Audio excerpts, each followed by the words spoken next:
Merci Marc. Alors, bonjour à tous, moi je vais vous présenter donc, des travaux qui ont été réalisés au sein de l'Institut Carnot-Caliment concernant l'élaboration de nouvelles approches pour l'aide à la conception et au pilotage de processus d'élaboration des aliments. Alors les thèmes de recherche proposés en partenariat au sein de Caliment autour de ce thème général concernent la modélisation de systèmes complexes, le recueil et la pérennisation de savoir-faire, la simulation, la prédiction de l'évolution des phénomènes qui prennent place en cours de fabrication pour aider à la décision, l'ingénierie reverse et les itinéraires technologiques optimaux, ainsi que la déconstruction de l'aliment par l'homme et la modélisation des cinétiques associées, des propriétés sensorielles aux propriétés nutritionnelles. Donc, les travaux que je vais vous présenter concernent plutôt les deux axes procédés, donc simulation, prédiction de l'évolution des phénomènes, ingénierie reverse et itinéraires technologiques optimaux. Donc les travaux qui vont concerner la conduite intelligente, dite intelligente des procédés de transformation, ont été réalisés au sein du GMPA, donc Génie Microbiologie des procédés alimentaires, qui est une des unités membres de l'Institut Carnot-Caliment qui se situe en région parisienne. Donc, le thème général de recherche au GMPA, c'est la maîtrise des processus physiques et biologiques qui gouvernent les transformations, des bioprocédés jusqu'à l'homme. Donc on regarde l'aliment, son devenir au cours du procédé, comment il s'élabore, qu'est-ce qu'il devient, comment il se transforme, et aussi cet aliment, qu'est-ce qui devient chez l'homme. Et on regarde aussi l'interaction entre comment moduler le procédé pour répondre à des besoins, ou comment est-ce que le procédé interagit sur après la perception et le devenir de l'aliment chez l'homme. Donc notre objectif, c'est délivrer des connaissances et des outils d'aide à l'élaboration des produits pour une alimentation de qualité. Donc pour ça, on s'appuie sur des approches plutôt pluridisciplinaires, avec notamment des compétences fortes en microbiologie, en sciences des aliments et en génie des procédés. Donc pour détailler très rapidement, on s'intéresse à des procédés, des processus aussi bien physiques que biologiques, donc des opérations de séparation, stabilisation, des compétences importantes en capteurs et instrumentation, des processus biologiques de fermentation, de développement d'écosystèmes, notamment sur l'écosystème fromager.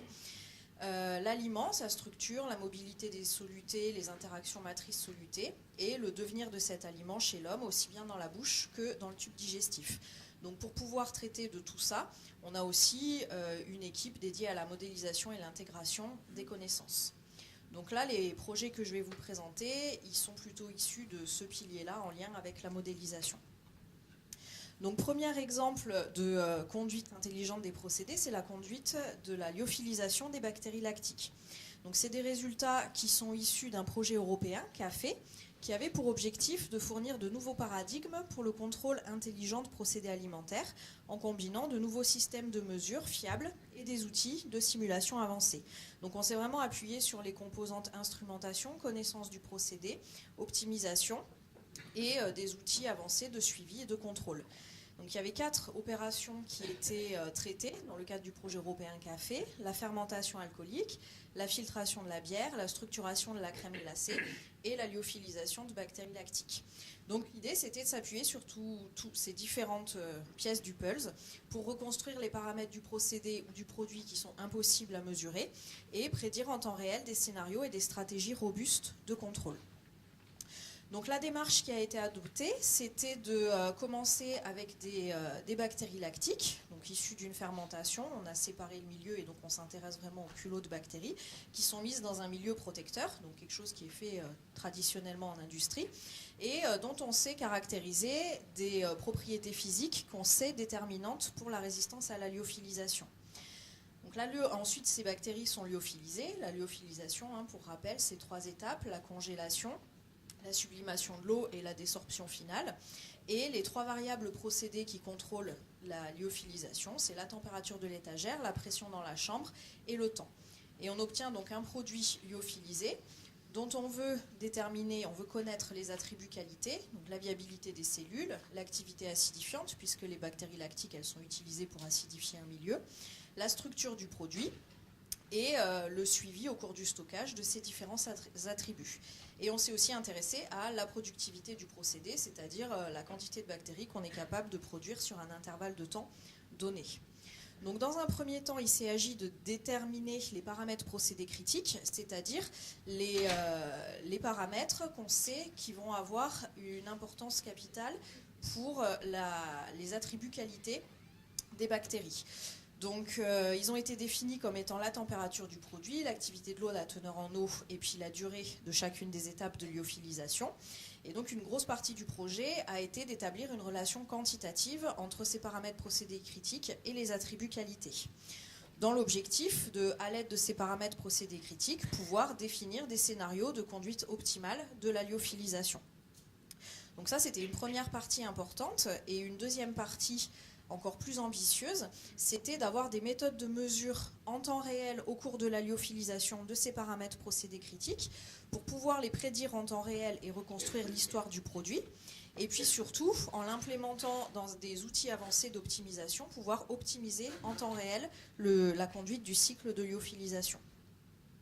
Donc pour illustrer un petit peu ce qu'on entend par relation quantitative entre paramètres procédés critiques et attributs qualité, dans le cas de la structure, on avait des travaux antérieurs à ce projet au laboratoire qui avaient été faits et qui avaient d'ailleurs conduit au développement d'un logiciel qui est disponible commercialement déjà, et qui permet, ce logiciel, de par la connaissance du produit qui entre, donc les propriétés du produit, notamment ces propriétés-là, les variables du procédé et les paramètres de l'équipement, on a établi un modèle unidirectionnel de transfert de chaleur et de matière qui nous permet de prédire l'état du produit à chaque instant. Et on voit que notamment dans ce qu'on est capable de prédire, il y a la température du produit qui est un paramètre procédé critique, la teneur en eau qui est aussi un paramètre procédé critique, etc. Donc un autre exemple qui était peut-être un petit peu plus difficile, c'était d'établir une relation quantitative entre l'activité acidifiante et les paramètres procédés critiques. Donc là, ce qui a été fait, c'était de tester différents cycles de lyophilisation, notamment en travaillant sur l'étape de sublimation, en faisant des cycles de lyophilisation considérés plutôt agressifs, car à haute température, et des cycles de lyophilisation considérés comme doux, à plus basse température. Et en fait, on s'est rendu compte que la perte d'activité acidifiante était plus importante pour les cycles considérés empiriquement comme doux que pour les cycles considérés empiriquement comme agressifs. Et donc, ce qui a pu être mis en évidence, c'est que finalement, la perte d'activité acidifiante, elle n'était pas liée directement à la température du produit, mais à la différence entre la température du produit et la température de transition vitreuse des bactéries, qui est un paramètre physique qu'on est capable de mesurer par ailleurs.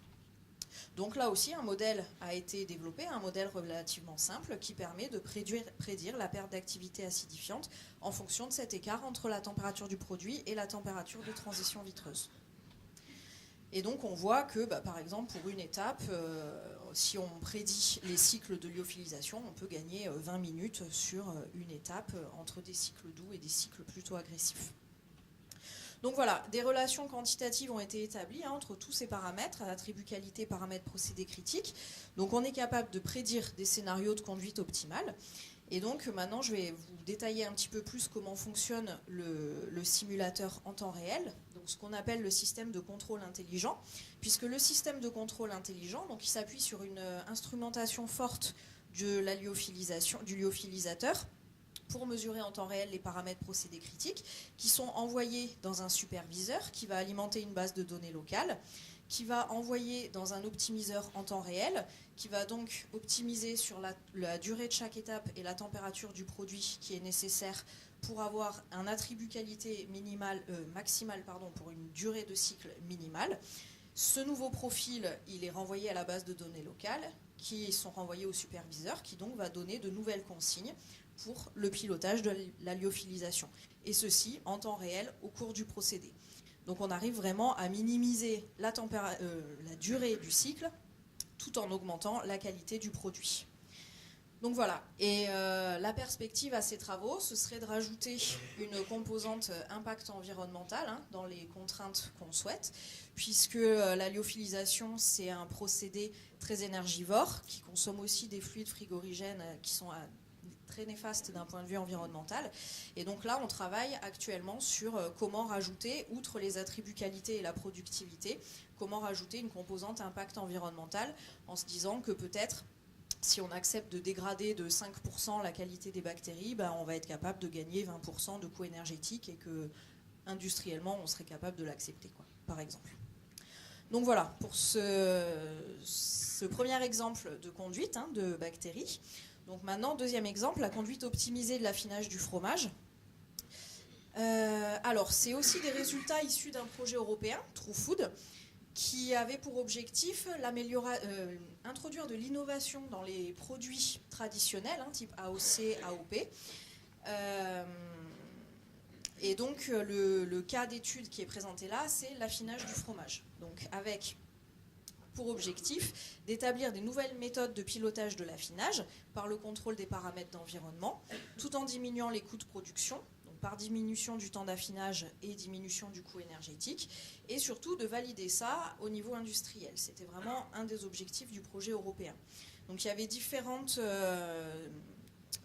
unités INRA qui étaient impliquées dans le projet, ainsi qu'un fromager qui a mis à disposition son site industriel. Donc les contraintes dans le cadre de ce projet, c'est que dans le cas des procédés traditionnels, ils sont peu modifiables. D'une part, on a des contraintes biologiques, l'affinage du fromage, c'est des fermentations, des contraintes biologiques fortes, donc pour le produit et pour sa qualité sanitaire. Et puis la réglementation qui, dans le cas des AOC, des AOP, est très contraignante et donc permet peu de modifications. Et puis ce qu'on veut, c'est pas d'impact sur la qualité du produit, donc sa qualité biochimique, sa qualité microbiologique et sa qualité sensorielle. Donc là, dans ce cas-là, la performance du procédé et la qualité du produit étaient vraiment indissociables. Donc le contexte industriel, c'était une cave d'affinage de 1290 m3 avec 19 500 fromages qui est maintenue à 12 degrés, 97% d'humidité relative et une ventilation du haloir en continu. Donc la démarche pour le projet, c'était en 3 phases. Première étape, bilan des consommations électriques sur le site industriel, avec donc un besoin fort en instrumentation, pour pouvoir définir des leviers d'action possibles et imaginer des nouvelles méthodes de pilotage, faire de la réingénierie. Deuxième étape, mesurer l'impact des nouvelles méthodes de pilotage sur la qualité du produit. Donc là, les essais ont été conduits à l'échelle pilote, parce que déployer des tests qualité-produit à l'échelle industrielle, c'était difficilement envisageable. Mais la troisième étape a été de transférer sur site industriel, avec là un besoin de nouveau d'instrumentation, de développement logiciel, de pilotage par automate, et du coup la qualité des produits à valider aussi au niveau industriel. Donc en termes des consommations énergétiques, je vous rappelle, initialement, on est dans le cas où le haloir, il est ventilé en continu, et comme la ventilation refroidit la chambre, en même temps on chauffe. Donc ça c'est le cas initial, et on a vraiment des consommations énergétiques importantes. Alors là l'idée c'était de voir sur quoi est-ce qu'il est le plus pertinent de jouer pour économiser de l'énergie. Donc déjà on s'est dit on va arrêter de chauffer. Donc on a gardé la ventilation en continu mais en chauffant moins. Et donc là on voit qu'on diminue considérablement les consommations énergétiques. Et puis si on arrête de ventiler et de chauffer, là on diminue vraiment considérablement les consommations énergétiques. Donc tout le reste des consommations électriques, parce qu'on n'est pas non plus à zéro, est quand même très faible comparé à la consommation énergétique due à la ventilation et au chauffage. Donc c'est ces deux leviers d'action qui ont été retenus. Donc première idée, réduire voire supprimer le chauffage, puisque si on ventile plus en continu, on va moins refroidir la chambre, donc on n'aura peut-être pas besoin de la chauffer. Et donc deuxième action indissociable, diminuer la ventilation par l'usage d'une ventilation séquentielle. Alors ce qu'on entend par séquentielle, c'est des fois on ventile, des fois on ventile pas. Donc pour piloter ça, on peut avoir différentes stratégies. C'est une action sur la durée. Par exemple, on va ventiler 50% du temps et arrêter la ventilation 50% du temps. Régulé par une élévation de température, puisque le processus de fermentation dégage de la chaleur, on chauffe, et donc on peut se dire on va se fixer une température limite à ne pas dépasser, et dès qu'on la dépasse, paf, on active la ventilation qui va refroidir la chambre, et réguler donc par élévation de température. On peut aussi de la même façon imaginer de réguler par la concentration en CO2 qui augmente aussi au cours de l'affinage. La difficulté pour la concentration en CO2, c'est au niveau instrumental, les capteurs de CO2 à très haute humidité relative, on est à 97% d'humidité, sont pas forcément très fiables, ou en tout cas moins fiables que des sondes de température ou un chronomètre, qui là sont vraiment des outils basiques qui peuvent être utilisés pour le pilotage. Donc c'est vrai, les deux actions, c'est durée et élévation de température, qui ont été retenues pour tester des ventilations séquentielles. Donc le chauffage a été supprimé et différentes stratégies de ventilation ont été mises en œuvre, et donc on en a vérifié l'impact sur les cinétiques d'affinage et sur la qualité du produit, d'un point de vue biochimique, microbiologique et sensoriel. Alors très rapidement, juste pour illustrer, là on vous présente le développement d'une des levures de l'écosystème fromager, et selon toutes les stratégies testées, on n'a pas de différence significative de développement de la levure dans le fromage. Donc au niveau et ça c'était vrai pour tous les micro-organismes qui ont été suivis dans l'écosystème. Donc la qualité microbiologique n'a pas été modifiée. Et puis quelques résultats, comparaison entre la référence et une stratégie de ventilation séquentielle sur la qualité sensorielle. Là aussi, on n'a pas pu définir de différence de texture, de consistance, etc. du produit en fonction des différentes stratégies d'affinage. Donc ces stratégies, elles ont été déployées sur site industriel. Donc ça a été validé aussi sur la qualité des produits. Ils n'ont pas perçu de différence dans la qualité de leurs produits. Et une analyse de consommation électrique a été faite a posteriori, donc pour les différentes stratégies testées. Donc là, on a la situation initiale, où on ventile et on chauffe. Déjà, en coupant rien que le chauffage, on a vu qu'on avait gagné 16% d'énergie. Si on se place dans un pilotage temps, donc il y avait 2 stratégies testées, donc ventilation off 50% du temps ou 60% du temps. Et là, on voit qu'on atteint des gains énergétiques considérables, 57 et 59%. Et si on se place dans un pilotage température, donc avec une autorisation d'élévation de température de soit 1 degré, soit 0,7 degré, soit 0,4 degré, là on est encore autour de 60% d'économie d'énergie. Donc c'est quand même assez considérable et sous contrainte qualité-produit forte. Donc voilà, la conclusion, c'est que la méthode de pilotage qui a été retenue, c'était le contrôle température. Et donc l'entreprise a évalué cette diminution de consommation électrique dans le Haloir. Qu'est-ce que ça leur permettait de gagner en termes de productivité? Et donc par cave, ils ont évalué que ça faisait un gain de productivité annuel de 0,19%. Ce qui paraît peu, étant donné les réductions énergétiques qu'on a vues juste avant. Mais ce qu'il faut avoir en tête, c'est que là, productivité, c'est tout coût compris, et que 0,19%, étant donné les volumes de production, en valeur absolue, le gain annuel était considérable, et les industriels ont vraiment été surpris que par quelque chose de finalement relativement simple, ils puissent économiser autant d'argent, et en respectant le fait qu'il n'y avait pas de modification qualitative du produit. Donc voilà, les points qui ont été soulignés comme étant importants par rapport à ces travaux, c'était déjà de diagnostiquer, ça c'est très important. Ensuite, d'évaluer les leviers d'action possibles et les conséquences que ça peut avoir. Toujours se soucier de l'interaction procédé-produit. Dans les 2 exemples présentés, on a vraiment un contrôle par la qualité du produit. Et puis de valider aussi bien à l'échelle pilote qu'à l'échelle industrielle. Donc voilà, il y a eu des suites à ces travaux. Donc déjà des démarches d'adaptation de ces systèmes à des procédés déjà existants, de l'intégration à des nouvelles installations, et 2 projets en cours, donc un projet OSEO et un projet européen SmartRipe, dans lesquels est impliquée la société C2AP. Et donc Jean-Marc Dumontel devait vous présenter ces projets-là et eux, leur implication et qu'est-ce que ça leur apporte. Mais comme il n'a pas pu venir aujourd'hui, je vais essayer de vous passer son diaporama en le commentant rapidement. Donc C2AP, c'est une société qui conçoit, qui réalise et qui installe les équipements pour l'industrie agroalimentaire, principalement fromagère, mais aussi pour l'industrie pharmaceutique. Elle est localisée à Pont-de-Château, près de Clermont-Ferrand. Elle a été créée en 2005 et elle compte actuellement 10 employés. Donc c'est une petite structure. Donc à l'origine, ils construisaient des chambres d'affinage pour les fromages et récemment, ils ont étendu leur activité à l'ensemble des équipements nécessaires au contrôle des chambres d'affinage en montant en compétences aussi bien dans l'ingénierie du traitement et de la distribution d'air conditionné que des systèmes frigorifiques et aussi dans l'instrumentation et l'automatisation des procédés.